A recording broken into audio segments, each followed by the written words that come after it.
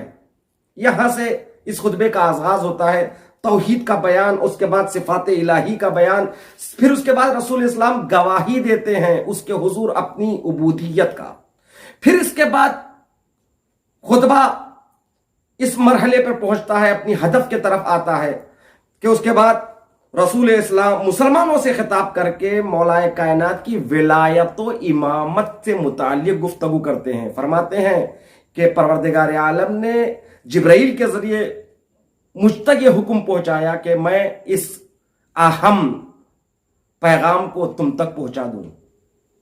پھر اس کے بعد یہ تلاوت یا ایھا الرسول بلغ ما انزل الیک، اس کے حصے کو تلاوت فرماتے ہیں، اور پھر اس کے بعد مسلمانوں سے خطاب کرتے ہوئے علی کی ولایت اور امامت کے بارے میں جو وحی الہی نازل ہوئی اس کا ذکر فرماتے ہیں، پھر اپنی اطرت کا ذکر فرماتے ہیں میرے بعد علی، علی کے بعد حسن اور حسین، پھر دنیا ختم ہونے تک یہ امامت کا سلسلہ جاری رہے گا، اور یہ لن یفترقا، یہ کبھی ایک دوسرے سے جدا نہیں ہو سکتے ہیں یہاں تک کہ یہ حوض پر مجھ پر ملے۔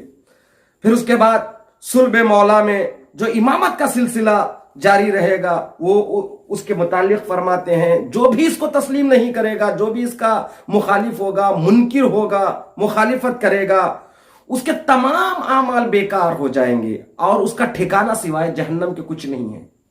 اللہ اکبر، اٹھا کر پڑھیے، یہ اہم پیغامات ہیں خطبہ غدیر میں، اور ان اصحاب پر اس خطبے میں لعنت بھیجتے ہیں جنہوں نے خلافت امیر المومنین، ولایت امیر المومنین کے خلاف سازشیں کی ہے، جو چاہتے تھے کہ رسول کا قتل کر دے یا رسول کے بعد ولایت کو ان کے خاندان سے چھین لے، جو اصحاب صحیفہ کے نام سے مشہور ہے، جنہوں نے 5 آدمی تھے، پھر کچھ اور بڑے، انہوں نے آپس میں طے کیا، ایک نوشتہ لکھا، ایک تاریخ ہے۔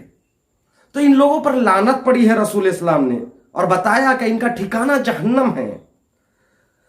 پھر ولایت و محبت اہل بیت کے برکات کو بیان کیا، پھر بیان کا رخ امام مہدی عجل اللہ تعالیٰ فرجہ شریف کی جانب۔ آپ فرماتے ہیں الا ان خاتم الائمہ منا القائم المہدی انہ الباقی حجتا لا حجت بعدہ۔ امام مہدی کے متعلق کم سے کم شاید 20 جملے اس خطبے میں رسول اسلام سے منقول ہے۔ یہ ولایت امیر المومنین نہیں بلکہ 12 اماموں کی ولایت کا دن ہے، یہ تمام ائمہ کی ولایت کا دن ہے روز غدیر۔ پھر اس کے بعد رسول اسلام امر بیعت کی بات کرتے ہیں کہ دیکھو میں نے اللہ کی بیعت کی ہے اور علی نے میری بیعت کی ہے، میں اللہ کے حکم سے علی کے لیے تم سب سے بیعت لیتا ہوں۔ پھر اس کے بعد حلال و حرام کا تذکرہ، یہ تمام چیزیں اس خطبے میں موجود ہے۔ تو اس خطبے کا ایک اہم حصہ جو ہے، ایک جملہ ہے، وہ عرض کرنا چاہتا ہوں۔ اس خطبے میں جو پیغام ہے وہ یہ ہے، رسول فرماتے ہیں فَيُبَلِّغِ الْحَاضِرُ الْغَائِبَ وَالْوَلَدُ الْوَلَدَ إِلَى يَوْمِ الْقِيَامَةِ، جو یہاں پر حاضر ہے وہ غائب تک اور باپ بیٹے تک قیامت تک غدیر کے پیغام کو پہنچاتے رہیں، کیونکہ حکم ہے نا بلغ، رسول کو حکم ہے پہنچا دو، اور رسول نے پہنچایا، اور پہنچانے کے بعد حکم دیا فَلْيُبَلِّغِ الْحَاضِرُ الْغَائِبَ۔ اور یہاں جتنے سوالات کا مجمع ہے نا، یہ سب کے سب جو نہیں ہیں یہاں پر ان کو بتانا امر ولایت کو، اور ہر باپ قیامت تک اپنی اولاد کو بتائے غدیر کیا ہے، غدیر کی حقیقت کیا ہے۔ غدیر نہیں ہے تو کچھ بھی نہیں ہے۔ تو عزیزان محترم، میں اپنی بات کو یہاں پر ختم کرنا چاہتا ہوں، لیکن اہمیت غدیر سے متعلق میں ایک روایت بحار الانوار سے پڑھنا چاہتا ہوں۔ بحار الانوار کی یہ روایت ہے اور جلد نمبر 40 اور صفحہ نمبر تقریباً اس کے ہے جلد نمبر 40 صفحہ نمبر 54، حدیث نمبر 89، جناب سلمان فارسی سے ہے۔ بہت عجیب و غریب یہ حدیث ہے، آج ہی میں نے بہار میں مطالعہ کیا تو سوچا آپ تک پہنچا دوں۔ بہت مختصر نہیں ہے، طویل ہے، مگر میں مختصر کر کے بیان کرنا چاہتا ہوں۔ جناب سلمان فارسی ارشاد فرماتے کننا عند النبی فی مسجد، ہم سب نبی اکرم کے پاس مسجد نبوی میں مدینے میں بیٹھے ہوئے تھے۔ اذا جاء اعرابی، ایک اعرابی رسول اسلام کی خدمت میں آتا ہے۔ یہ واقعہ اس وقت جب رسول اسلام حج کر کے مکے سے مدینہ آ چکے ہیں۔ مدینہ آنے کے بعد رسول اسلام 2 مہینے 10 دن یعنی بعد از غدیر 2 مہینہ 10 دن آپ باحیات رہتے ہیں، اس لیے کہ 10 ذی الحجہ کو روز 18 ذی الحجہ کو غدیر، 28 سفر کو یعنی سن 11 ہجری 28 سفر کو شہادت رسول اسلام ہے، تو 2 مہینہ 10 دن یا تقریباً 3 مہینے کل مدت حیات بعد غدیر رسول اسلام کی۔ تو اسی دوران کا واقعہ ہے۔ جناب سلمان فرماتے ہیں کہ ہم سب مسجد میں رسول اسلام کے اطراف بیٹھے ہوئے تھے، ایک اعرابی آیا فسألہ عن مسائل فی الحج وغیرہ، وہ مسائل حج سے متعلق سوال کرتا ہے کہ حج کے مسائل کیا ہے، اور اس کے علاوہ دیگر مسائل کو پوچھتا ہے۔ فلما اجابہ، جب رسول اسلام نے اس کو جواب دیا، فقال لہ، اور اس کے بعد وہ کہتا ہے میں نے سنا کہ آپ جب مکے سے واپس ہو رہے تھے، مقام غدیر میں سب کو ٹھہرایا، اور اس کے بعد آپ نے علی ابن ابی طالب کو اپنے وصی، جانشین اور خلیفہ ہونے کا اعلان کیا، کیا یہ صحیح ہے؟ میں نے آپ کے ساتھ جو حاجی گئے تھے ان سے سنا۔ رسول اسلام نے کہا ہاں۔ پھر اس نے یہی سوال کیا، کیا یہ چیز جو ہے اوجبت علیہم جمیعا ولایتہ فبین لنا یا رسول اللہ اذالک فریضۃ علینا، یہ کیا ہم سب پر ان کی ولایت کو قبول کرنا واجب ہے؟ فبین لنا، ہم کو بیان کیجئے رسول اسلام، روشن کیجئے ہمارے لیے۔ رسول نے کہا ہاں۔ کہا یہ آپ کی طرف سے ہے یا خدا کی طرف سے ہے؟ یہی سوال ہوا تھا حارث فہری نے، لیکن حارث فہری کا انداز سوال الگ ہے، یہاں پر انداز سوال ہے۔ وہاں پر اس نے بغض میں کہا، یہاں یہ سمجھنے کے لیے کہہ رہا ہے۔ تو سوال کا جواب تو ملتا ہے، لیکن جب یہ کہو گے اگر آپ کی طرف سے ہے تو یہ خدا آپ کو سمجھے، یا خدا کی طرف سے ہے تو مجھ پر عذاب نازل ہو، تو پروردگار عالم فوراً حارث فہری پر اسی مقام پر عذاب نازل کرتا ہے۔ قرآن کی آیت موجود ہے فَسَأَلَ سَائِلٌ بِعَذَابٍ وَاقِعٍ۔ تو یہاں پر یہ بھی سوال کر رہا ہے، یہ آپ کی طرف سے ہے، کیونکہ علی آپ کے داماد ہے، آپ کے بھائی ہے، ابن عم ہے، یا پھر خدا کی طرف سے ہے؟ تو رسول اسلام فرماتے ہیں کہ بل اللہ افترضہ واوجہ بہ من السماء وافترض ولایتہ علی اہل السماوات والارض، یہ اللہ کی طرف سے ہے۔ اللہ نے تمام اہل آسمان اور اہل زمین پر ولایت علی کو لازم قرار دیا۔ فرماتے ہیں یا عربی، اے عربی، ان جبرائیل حبت علی یوم الاحزاب، اے عربی سن، علی کون ہے؟ جبرائیل امین جنگ خندق کے دن میرے پاس آتے ہیں، نازل ہوتے ہیں اور کہتے ہیں وقال ان ربک یقرئک السلام ویقول لک، پروردگار عالم آپ کو سلام پیش کرتا ہے اور کہتا ہے آپ سے انی قد افترضت حب علی ابن ابی طالب، میں نے محبت، کون؟ جبرائیل فرما رہے ہیں اللہ کی طرف سے، میں نے، اللہ کہتا ہے میں نے علی ابن ابی طالب کی محبت کو ومودتہ، ان کی مودت کو واجب قرار دیا۔ کس پر؟ علی اہل السماوات و اہل الارض، اہل سماوات، اہل آسمان کے لیے، تمام ملائکہ پر علی کی محبت واجب ہے، تمام اہل زمین پر علی کی محبت واجب ہے، علی کی ولایت واجب ہے۔ صرف انسان اور جن نہیں، جو کچھ زمین و آسمان کے درمیان میں ہے، سب پر علی کی ولایت کو اللہ نے فرض قرار دیا ہے۔ یہ میں نہیں کہہ رہا ہوں، رسول کی حدیث ہے۔ وَلَا خَلَقَ خَلْقًا، پروردگار عالم نے کسی چیز کو دنیا میں خلق ہی نہیں کیا، الا وجعل له سیدا، مگر یہ کہ اس شے کا کوئی نہ کوئی سردار ہوگا۔ ہر چیز کا لیے ایک سردار ہے. ہر قبیلے کا ایک سردار ہوتا ہے, گروہ کا ایک سردار ہوتا ہے. پتھروں میں بھی سردار ہے, درختوں میں بھی سردار ہے, پھولوں میں بھی سردار ہے. رسول اسلام فرماتے ہیں وَلَا خَلَقَ خَلْقًا إِلَّا وَجَعَلَ لَهُ سَيِّدًا, پروردگار عالم نے کسی مخلوق کو خلق نہیں کیا مگر یہ کہ اس کا کوئی نہ کوئی سردار, سید و سردار ہوگا. اب یہاں پر فرماتے ہیں فَالْقُرْآنُ سَيِّدُ الْكُتُبِ الْمُنزَلَةِ, قرآن کریم اللہ کی جانب سے جتنی کتابیں نازل ہوئی ہے ان تمام کتابوں کا سردار ہے قرآن کریم.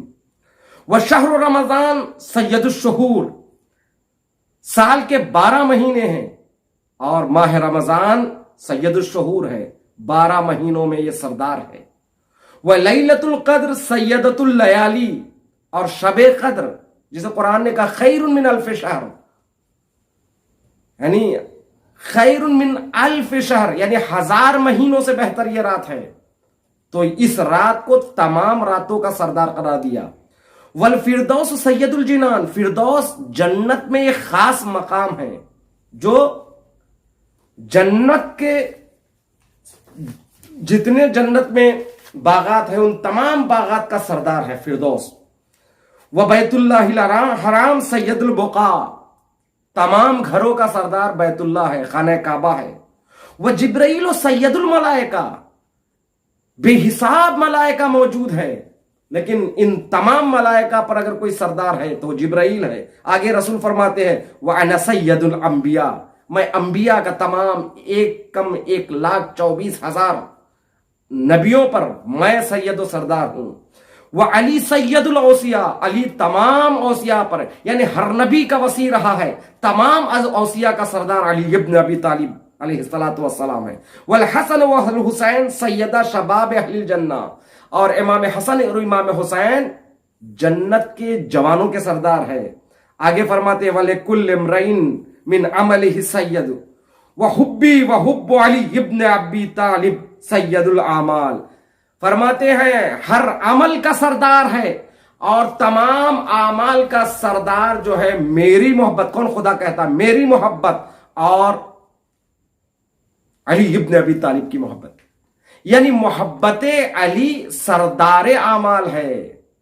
میں آپ کہیں گے محبت تو ایک قلبی کیفیت ہے, عمل نہیں ہے. عمل یعنی ورک, اعضائے بدن سے جو انجام پاتا ہے وہ عمل ہے. محبت تو ایک قلبی کیفیت ہے. محبت سید الاعمال کیسے؟ مطلب یہ ہے کہ عبادت جو بھی ہو اگر علی کی محبت کے ساتھ وہ ہو تو تب عبادت ہے, وہ سید الاعمال ہے. اگر نماز علی کی ولایت کے سائے میں پڑھی جائے تو وہ سید الاعمال ہے. روزہ علی کی ولایت میں رکھی جائے تو وہ سید الاعمال ہے. حج علی کی ولایت کے سائے میں انجام پائے تو وہ سید الاعمال ہے. یعنی علی کی ولایت کے سائے میں محبت علی کے شمع کو دل کے نہاخانے میں روشن اور مورور رکھتے ہوئے اعمال انجام دے تو وہ اعمال سید الاعمال ہے. آپ کی زندگی سید و سردار ہوگی اگر علی کی محبت آپ کے دل میں ہے. تو عزیزان محترم یہ دیکھیے, اس سے آگے عربی کہتا ہے, آگے رسول اسلام فرماتے ہیں یا عربی اے عربی اذا کان یوم القیامہ نصب لابراہیم ممبر عن یمین العرش, جب قیامت کا دن ہوگا ایک ممبر یمین عرش یعنی عرش کے دائیں جانب نصب کیا جائے گا. وَنُصِبَ لِي مِمْبَرٌ عَنْ شِمَالِ الْعَرْشِ, شمال عرش کی جانب ایک اور ممبر کو نصب کیا جائے گا میرے لیے. یعنی ابراہیم 1,24,000 انبیاء میں سب سے افضل ترین نبی ہے. 1,24,000 میں, یعنی سید الانبیاء تو رسول اسلام ہے. رسول اسلام کے علاوہ باقی 1,24,000 انبیاء میں سب سے بافضیلت نبی جو ہے وہ جناب ابراہیم ہے, خلیل اللہ ہے. تو ایک ممبر عرش کے یمین کی جانب یعنی دائیں جانب نصب کیا جائے گا, اس پہ ابراہیم ہوں گے. ایک ممبر شمال عرش کی جانب نصب کیا جائے گا, اس پر رسول اسلام. اس کے بعد فرماتے ہیں ثم یدعا بکرسی عال, اور اس کے بعد طلب کیا جائے گا ایک کرسی کو جو عال بہت بلند ہوگا. دونوں جانب ممبر, ایک بلند کرسی کو قیامت کے دن طلب کیا جائے گا.